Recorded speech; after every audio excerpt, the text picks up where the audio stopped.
Morning mga bossing. Bali maaga ako gumising may ginawa tayo sa sa aking motor. To share ko lang to sa mga naka YTX kasi marami tayong mga nakikitang naglalagay spring dito. Ayan. May naglalagay ng spring dito para bumalik lang to. Dito kinakabit sa likod. Ito for sharing lang to, for share. So, kung gusto mo naman gawin, bakit di mo subukan yung ginawa ko mga boss? Ito i-share ko lang mga boss. Iba kasi kaya hindi to bumabalik dito kasi unang-una madumi na yung loob nito, linisin na sa loob. Ayan. Pangalawa, kaya hindi bumabalik, kinakalawang na yun dito kinakapitan nito ang na to. Hindi ko alam kung ano tawag dyan, kaya hindi siya bumabalik. Ngayon mga bossing, ang ginawa ko mga bossing, nagdagdag ako ng spring kasi ito lang spring natin ito lang yung humahatak dito sa pedal natin para umangat. Ngayon nung una okay siya, nung una magamit ko 2 years na yung motor ko mga boss, kaya medyo naramdaman ko lumambot na siya. Pero ngayon okay na kasi nagdagdag tayo ng spring.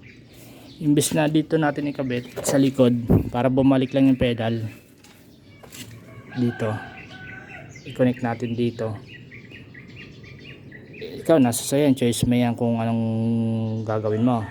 Sa akin kasi ang naisipan ko mga bossing, nagdagdag ako ng spring dito. Ayan, kung makikita nyo, dalawa na spring ko. Ito yung spring na galing yung naghahatak ng tail lights. Ito yan. At ito yung dinagdag ko.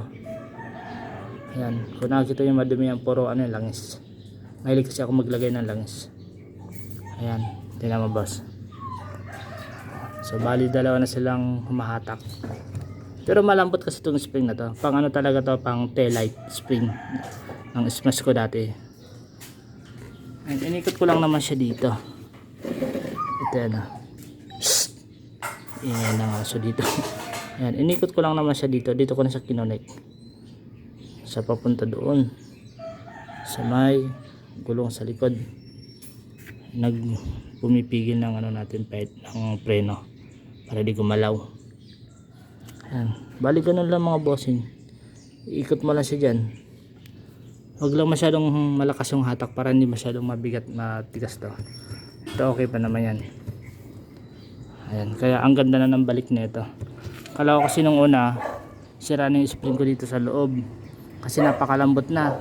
Pag nalulubak ako, lumalagatak na to dito. Ngayon okay na siya. Goods na goods na siya. Ayan,